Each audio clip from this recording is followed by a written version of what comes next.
Hi everyone, I'm citizen spokeswoman Ruth Wasserman Lande. It is July 29th, 2024. This is the live daily briefing of the Israeli Citizen Spokespersons Office.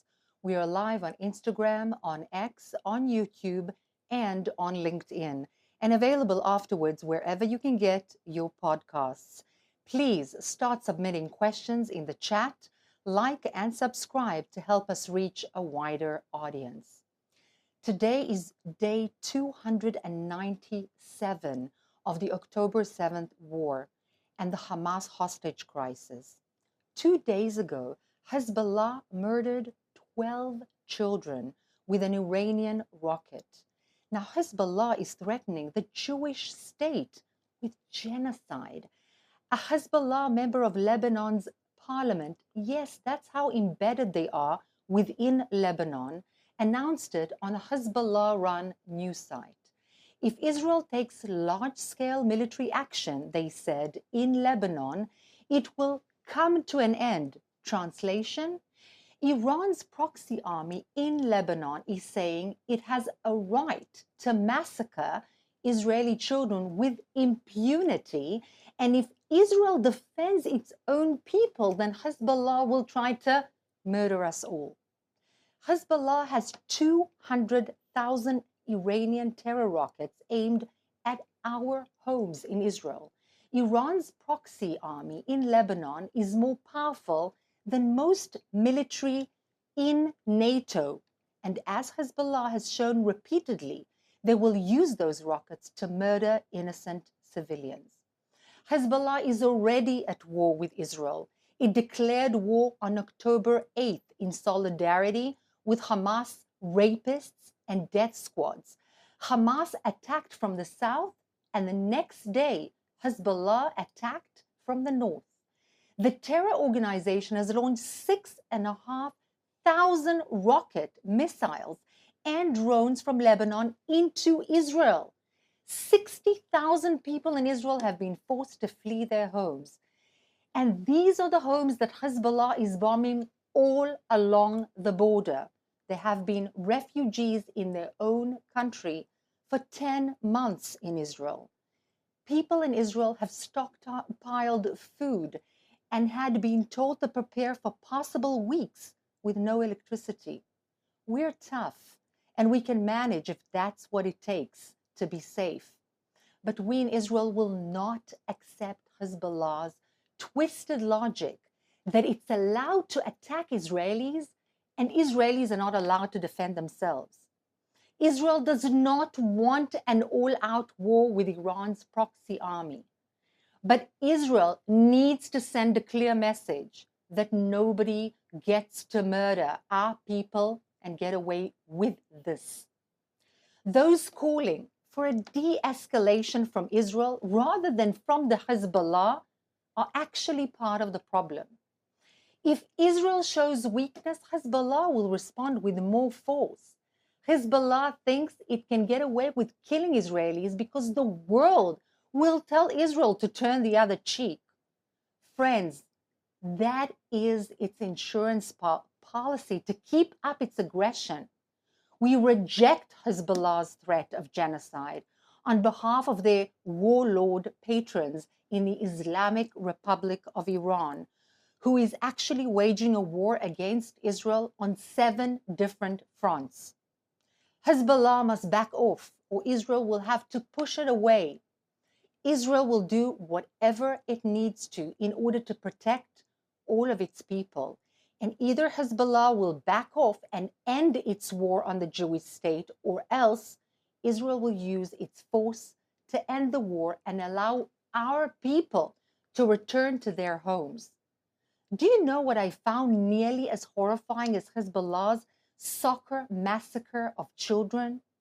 How parts of the international media tried to justify that unprovoked murder of innocents and even to hide it from their audiences. Many headlines simply ignored who fired the rockets. Others didn't mention who was being fired at or where Majd al-Shams was. Some who did remember to mention Israel focused on occupation, as if Hezbollah murdering Arabic-speaking Druze children, or any children for that matter, is somehow related to or justified by the Assad regime's real estate claims. How absurd. The BBC's headline read, 11 dead in rocket attack on Israeli-occupied Golan. A pro-Israel personality edited it in social media in opposed to what it should have been. 12 murdered by Hezbollah rocket attack on Israeli children playing soccer. The post went viral and was shared by major media personalities like Sacha Baron Cohen, for example. Maybe some of the BBC's audiences noticed. That's truly awful. That it just, the cynicism of those who deny moral indignation to innocence, like the 12 Druze children, not to mention countless Jewish victims when it comes and when it doesn't fit the narrative. The real problem is that Western audiences are left completely unaware and in the dark of the danger known to people here in Israel and known to people across the Arab world, that the Islamic Republic of Iran and its proxy armies are a threat to all of us and to the West too. The Islamic Republic of Iran is responsible for the slaughter of thousands across the Arab world, including their own people. When BBC and co ignore that Iran's proxy army in Lebanon, Hezbollah, is destroying that country and is trying to destroy Jewish, Muslim, Christian, and Druze people in Israel, they also miss Iran's broader threat, that the West is next. In fact, the radical Islamic threat is already in Europe, in the United States of America, and elsewhere. Stand with Israel and the Arab world before the Islamic Republic of Iran comes for you. Now let's take some questions from our audience watching live on social media. Our first question today comes from Yelena on X, who asks, how are the people in Lebanon responding to Hezbollah murdering 12 Druze children? What about the Druze community in Lebanon? What about the Druze in Syria and Jordan? So Yelena, thank you very much for that question. It's a very, very good one. Israel has a Druze community, many of whom, the majority of whom serve in the IDF. Likewise, Lebanon and Syria have very big Druze communities, and they're not happy. There are already some demonstrations within Lebanon against the Hezbollah, not huge ones yet because there are restrictions, but they had begun.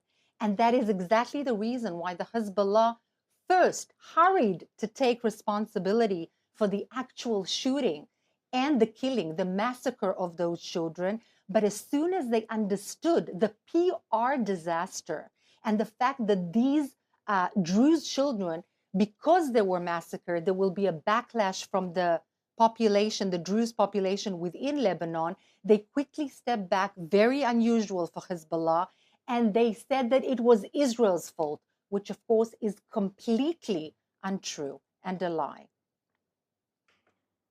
Sammy on YouTube Live asks, some airlines are cancelling flights due to fears of war with Lebanon. Is this causing some panic? Is this necessary in your opinion? So, Sammy, I can ask you a question in return. If a country was bombarding your people, causing massacre to innocent civilians, and there is no argument that 12 Druze children or any children in the north of Israel playing soccer, simply murdered, killed, massacred, are completely innocent and should not be put in the line of fire, that your country or your government would not respond, would not do everything, by the way, like the Druze community in the north of Israel is demonstrating for, requiring from the Israeli government, in fact, demanding that very severe action be taken, not only on their behalf, but on behalf of all Israeli civilians against those perpetrators, sitting in Lebanon and basically hijacking Lebanon. And this is the Hezbollah terror organization on behalf of the Islamic Republic of Iran. Would you agree to your government sitting back, de-escalating, and not doing anything to protect you and your family? It just doesn't make any sense. Next question comes from Naomi on Instagram, who asks, how does Israel see an end to all of this? It's not realistic to disarm all of Iran's proxy armies. We need other countries to help, but who will? Wow, that's an excellent question. And this is exactly the issue. The world needs to wake up to the real threat. And the threat is radical Islam, not all Islam. Radicalism in Islam from the Shiite, Iranian-led camp and the Muslim Brotherhood, Sunni radical Islam by Erdogan's Turkey, by Qatar, and by other factors. Radical Islam, the dream thereof is to establish a radical Islamic caliphate. The Shiite want it to be Shiite, the Sunnis want it to be Sunni. But in actual fact, what they want is world domination, not the domination of the region, not the domination only of whether it's Iran, Sunni Arab countries, or vice versa, but the entire world. And they say it openly in Arabic often, or in Farsi. They speak about domination in Europe. They speak openly about occupying and taking over Rome, Jerusalem and Rome particularly. They speak about coming in and infiltrating, and they do that. Campuses in the United States of America, universities, schools, think tanks, and so on and so forth. There are cells, either by Hezbollah or Muslim Brotherhood, already in place in the West. This is part of a bigger plan. And the way that it will come to an end is an understanding, an education of the masses, of the publics, to really and truly understand what is at play. It's not about Israel. It's not about Gaza. It's not about Lebanon. It's not about Jewish people. It's about the wish and the striving of radical Islam to take over the world and establish a worldwide Islamic radical caliphate. And by the way, Arab countries understand that pretty well. For example, the United Arab Emirates or Saudi Arabia. Anybody who is radical there and raises their heads is thrown into jail or thrown out of the country without any questions asked, because they understand the inherent threat therein. Next question comes from Talia on Instagram, who asks, the Washington Post used a picture of the Druze children that were killed with the headline, Israel attacks Lebanon. How can we combat this? Unbelievable. It's just unbelievable, unbelievable, and once more, unbelievable. You know, Druze, this population within the country that allows religious freedom, is part and parcel of the Israeli population. We are nothing less, the Jews and the Druze and other citizens of the state of Israel, brothers and sisters. We are part of the same family. Israel did not attack Lebanon. On October 6th, there was no war, either with Lebanon or with the Gaza Strip.